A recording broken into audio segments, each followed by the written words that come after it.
Oke, assalamualaikum warahmatullahi wabarakatuh. Waalaikumsalam warahmatullahi wabarakatuh. Oke, selamat malam Kak Nabila. Ya, selamat malam Kak Rizky. Siap. Gimana ini kabarnya ini Kak Nabila? Alhamdulillah baik, sehat. Kak Rizky gimana? Wah, ya gini-gini aja kabarnya ini. Alhamdulillah baik. Gimana Kak Nabila di apa namanya situasi COVID ini gimana kesehariannya? Ya, apa ya? Di rumah terus sih, tapi ini kan lagi KKN nih. Tapi KKN-nya itu dilakuin di daerah asal. Jadi ya setiap paginya sampai sore itu KKN gitu. Tapi kalau sebelum KKN itu ya organisasi lewat Google Meet ya gitu-gituan tuh pokoknya gitu Oke. sih. Oh, berarti jadwalnya ini padat ya Kak Nabila ya? Oke, Lah, syukurlah.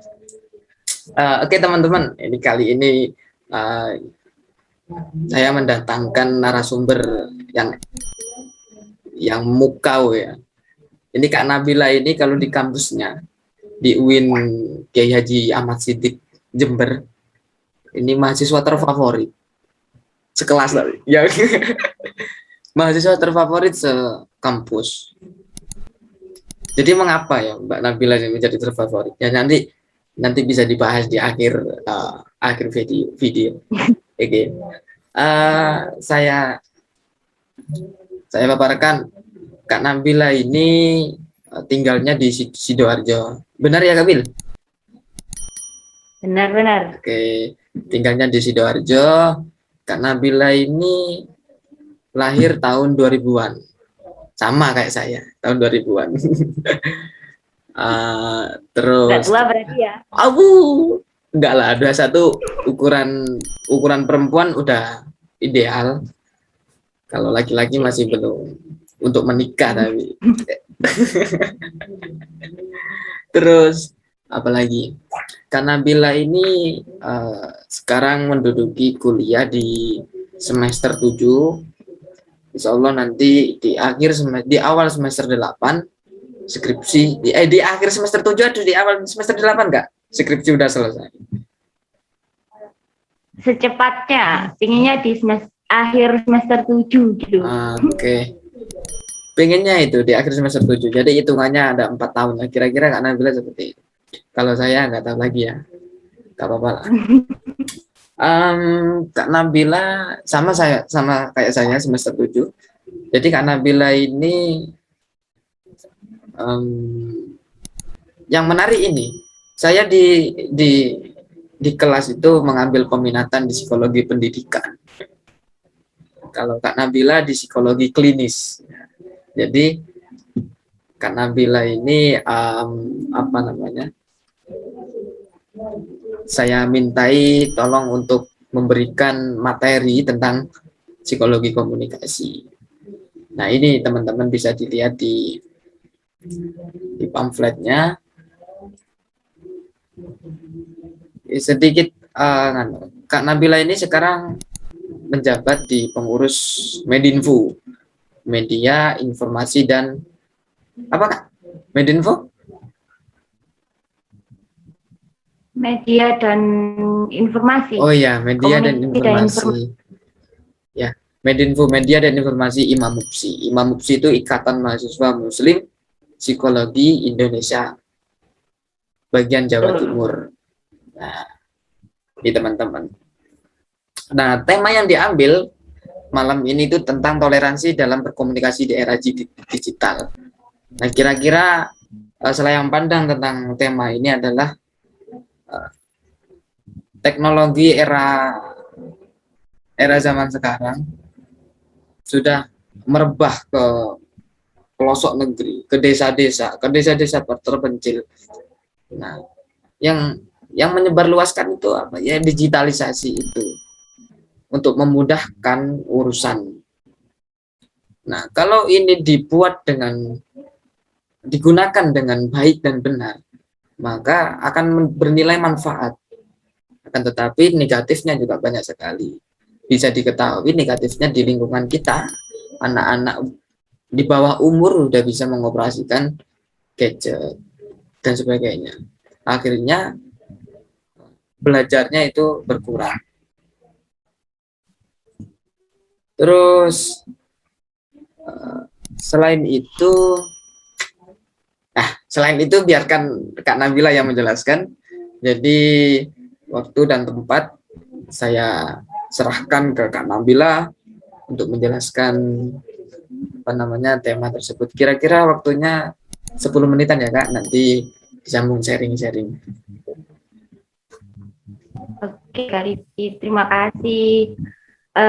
Sebelumnya di sini aku nggak menggurui Kak Rifki, juga sharing-sharing gitulah. Ya benar. Tentang komunikasi di era digital itu kan. Dalam kehidupan sehari-hari itu kan kita nggak luput dari yang namanya komunikasi gitu. Nah, yang namanya komunikasi itu terjadi adanya interaksi antara kedua belah pihak, komunikan sama komunikator gitu Kak Rifki. Oh, iya. Terus sekarang kan komunikasinya kan lagi di kondisi pandemi COVID-19 gini yang nggak memungkinkan untuk bertatap muka langsung, yang biasanya kayak contohnya yang mahasiswa baru kan kayak semuanya serba Zoom, Google Meet gitu. Nah itu jadi ketika komunikasi berlangsung itu tentu ada kegiatan toleransi antara, kan belum tahu watak dan kondisi masing-masing dirinya itu. Jadi kita perlu toleransi biar komunikasinya itu berjalan dengan lancar, biar nggak ada pertikaian ketika komunikasi berlangsung gitu. Nah, oke gini teman-teman. Berkaitan dengan komunikasi ya. Tadi Kak Nabila sedikit menjelaskan tentang proses komunikasi itu adalah yang pertama adanya komunikan dengan komunikator. Jadi gini, apalagi komunikasi di media sosial ya, katakanlah WhatsApp. Kalau kita belum bertemu itu biasanya gini, membahasakan kata iya, tapi di sini itu iya halus, iya yang si A itu halus, iya yang B ini membahasakannya kasar, ya dengan nada tinggi lah, itu model negatifnya, nilai buruknya dari cara komunikasi di media sosial. Salah pengertian lebih tepatnya. Kalau salah pengertian nanti dikira marah-marah. Cek nganu nih, apa jenenge cara ini kok singit era. Nah gitu. Jadi teman-teman, bagi yang berbahasa Indonesia yang nggak bisa bahasa Jawa, ya harap maklum, nanti insya Allah ada translate-nya. Jadi gimana Kak? Ya apa Kak Nabila kelanjutannya? Misal, ayo aku karo sampean ini berbeda ruangan ini, berbeda dimensi, sama di dimensi kamarnya sampean, saya di kamarnya saya. Nah. Terus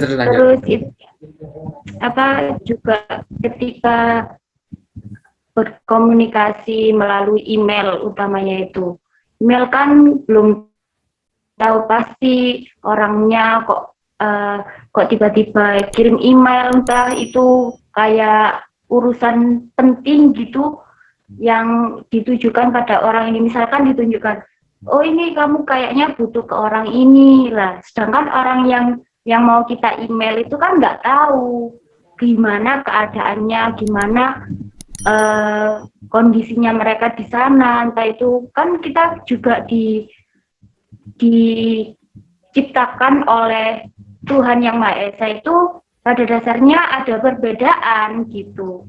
Yang gunanya perbedaan itu untuk menyatukan satu sama lain, disatukan gitu biar imbang. Nah, perbedaan itu ada seperti suku, ras, budaya, dan agama gitu.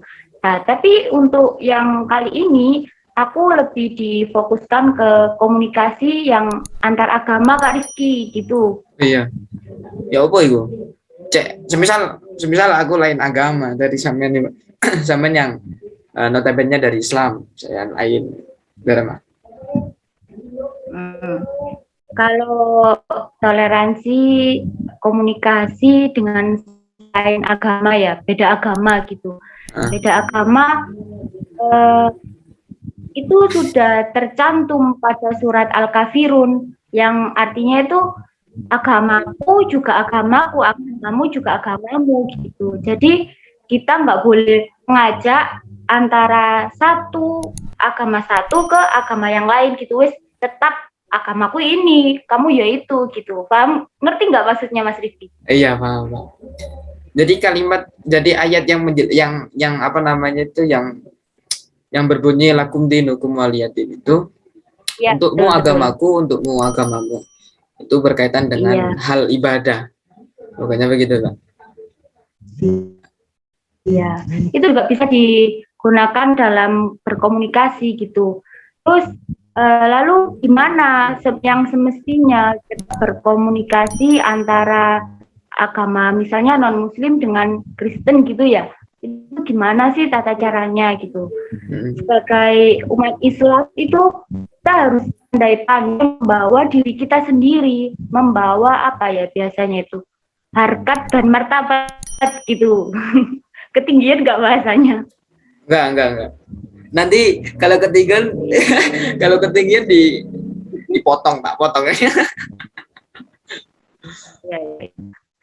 Terus juga di Indonesia itu juga diajari bertoleransi gitu. Jangan sampai timbul tindakan-tindakan yang anarkis dari komunikasi dengan non-muslim, muslim dengan muslim gitu. Contoh anarkis yang bisa dilakukan di komunikasi digital itu biasanya mencemarkan nama baik antara satu pihak dengan pihak yang lain gitu. Terus juga dalam berkomunikasi itu kita harus memperhatikan ini, makanya harus memperhatikan kepada siapa kita berbicara, apa yang bakalan kita bicarakan, terus melalui apa, terus hasilnya nanti apa. Misalnya siapa kepada siapa kita berbicara gitu. Sebaiknya kalau kita nggak tahu orangnya, itu mending biasa yang sering digunakan itu selamat pagi, selamat siang gitu. Kalau memang udah benar-benar sesama muslim, ya nggak apa-apa, assalamualaikum gitu, Kak Rizky ya. Oh iya. Jadi kira-kira gini, apa namanya yang saya dapat ambil dari penjelasannya sampean itu, ya komunikasi antar sesama itu baik dari agama lain atau dari sesama agama atau dari sesama kelompok atau kelompok lain, itu yang terpenting adalah nilai kesopanan yang sampean maksud dari tadi tentang harkat dan martabat. Nah, lebih rendahnya itu, lebih sederhananya itu tentang nilai kesopanan kita dalam berkomunikasi. Nah, maka kenapa kok ada kata-kata apa tuh namanya Anda sopan, kami segan gitu. Memang seperti itu. Realitasnya seperti itu. Coba teman-teman, kalau berkomunikasi dengan orang lain, biasakan dengan akhlak, dengan kesopanan. Nanti lawan bicara kita akan mengikuti mengikuti yang kita contohkan, kira-kira seperti itu. Lanjut Kak Nabila. Iya betul, karena semua umat semua warga Indonesia utamanya itu diajarkan untuk saling menghormati, itu kunci utamanya.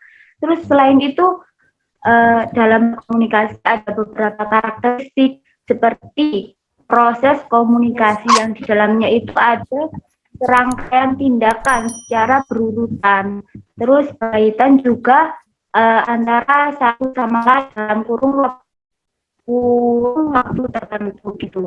Jadi komunikasi itu berurutan juga terjadi pada saat itu juga seperti saya dengan Kak Rizky ini.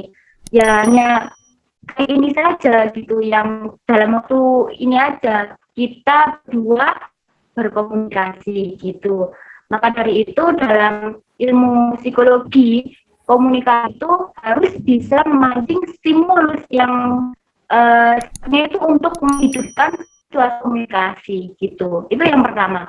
Terus yang kedua, upaya yang disengaja serta mempunyai tujuan. Maka dari itu kedua subjek ini komunikan dengan komunikator. Itu ketika komunikasi berlangsung, keduanya itu harus saling bisa mengontrol mental psikologisnya gitu. Lah ini gunanya agar tidak ada perkataan yang kasar seperti tidak terima antara pihak satu dengan pihak yang lain, karena komunikasi ini sifatnya dinamis, juga transaksional yang terdiri dari dua tindakan yaitu memberi dan menerima gitu. Ketika kita memberi masukan, memberi usulan, terus lawan bicaranya kita nggak bisa menerima, itu yang bahaya gitu. Terus selanjutnya partisipasi dan kerjasama yang baik antara dua belah pihak tadi, yang itu nanti akan menimbulkan sifat komunikasi yang dinamis itu tadi, terus menjadi persaudaraan antara dua belah pihak itu tadi, meskipun itu non muslim. Utamanya kalau muslim itu tentu kita kan udah saudaraan gitu kan kalau menurut agama. Nah itu kalau kita benar-benar bisa menjaga kerukunan kita, utamanya pada sesama muslim, itu akan menjadi lebih baik lagi gitu Kak Rizky. Oh. Oke. Jadi kita sebelum berkomunikasi dengan orang lain itu harus berikan stimulus ya. Betul. Jadi agar suasana komunikasinya itu saling interaktif gitu. Iya. Gitu. Jadi arek nek kok beli cek omong-omongan iku ojo menang-menangan.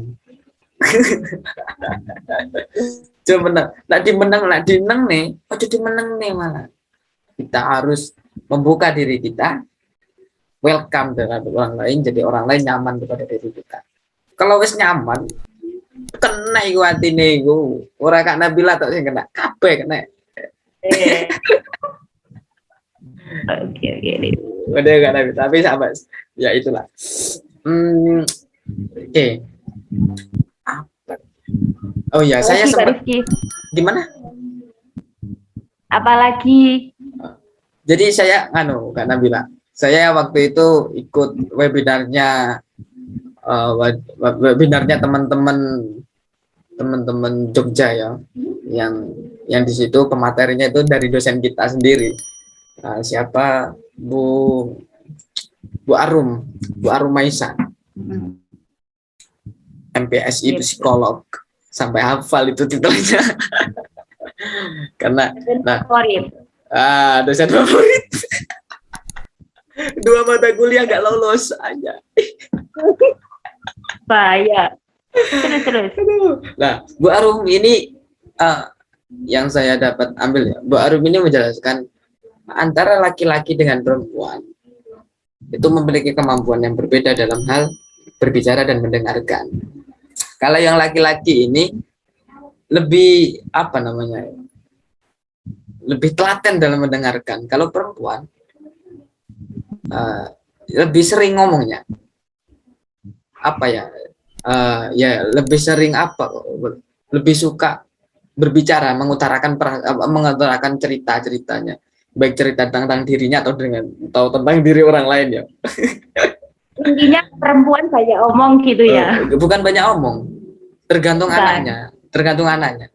Kalau banyak omong identik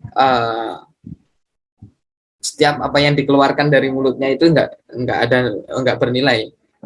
Kalau yang tadi saya maksud itu ya tergantung orangnya sih. Kalau orangnya wawasannya pengetahuannya luas, maka yang diomongkan itu tentang ilmu-ilmu terus gitu. Berbobot gitu yang diomongkan. Ya, kira-kira ya gitu. Seperti itu. Terus apa lagi ya? Ya itu. Kalau komunikasi itu teman-teman, komunikasi itu bukan serta melulu kita ngomong ke orang lain, tapi kita seni mendengarkan itu adalah juga bentuk komunikasi. Itu kata beliau. Wah, saya sebagai mahasiswa yang nggak jelas ini meneruskan. Kira-kira seperti ya kak. Nah, ini tadi udah berapa menit kak? Ini apa sih? Zoom untuk Zoom Premium. Aduh, you cannot. Saya kak. Oh, Kak. Waduh. Bentar lagi mau habis ini kak. Oke, closing statement aja kak dari Samen kak untuk teman-teman, khususnya teman-teman maba ini ya, maba 2021 ini. Wah. yang ambil psikologi, ayo. Closing statement dari aku, ketika kita bicara itu harus pakai sumber, jangan asal bicara gitu. Terus apa ya, biar nggak terjadi salah pahaman. Karena nanti kalau bicaranya kita itu bagus dalam artian bukan bahasa yang tinggi muluk-muluk gitu, bukan. Tapi ada dasarnya, entah itu berupa hadis, entah itu pokoknya ada referensinya gitulah bahasa mudahnya. Itu nanti akan mudah dijadikan apa ya, pedoman patokan bagi masyarakat di luar sana, meskipun kita statusnya masih mahasiswa gini kan, masih belum menjadi orang yang penting gitu, itu nggak apa-apa. Itu juga bisa menjadi motivasi orang di luar sana. Oh ya, anak ini loh bisa komunikasinya bagus, terus juga ada dasarnya. Aku bakal banyak masyarakat di luar sana itu termotivasi agar omongannya itu kayak lebih bisa lebih dijaga lagi, terus cari apa ya, omongannya itu yang bagus-bagus gitulah intinya, Kak Rifki. Oke, saya juga menambahi ya dari yang Samen paparkan. Jadi teman-teman mahasiswa baru dan yang lain juga, jadi membaca itu penting. Membaca itu melatih kita berbicara yang runtut, sistematis, dan logis. Biasanya yang dibicarakan nggak logis kalau orang yang sedikit berbicara. Runtut, sistematis, logis.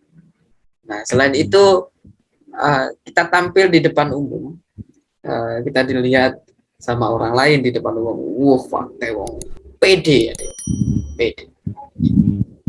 Kuncinya moco tur berorganisasi. Lah cek moco tok, itu berarti mahasiswa kutu buku. Lah ambi berorganisasi, insya Allah Samen ngeten. Wis ngono ae wis. Sharing malam ini ya kak, semoga bermanfaat Kak Nabila. Terima kasih waktunya dan ilmunya yang telah diberikan. Salam kak buat maba-maba kak, derma kak. Gimana salam psikologi kak? Salam psikologi, salam happy. Oh iya, salam happy. Salam sukses. Gini ya kak ya? Gini. Oh gini ya, siap. Jadi gini. Oke, salam psikologi, salam sukses. Bareng kak. 1, 2, 3. Salam psikologi. Salam happy, salam sukses. Oke, terima kasih kak. Selamat malam. Sekian dari saya. Wallahul muwaffiq ila aqwamit thoriq. Wassalamualaikum warahmatullahi wabarakatuh. Waalaikumsalam warahmatullahi wabarakatuh.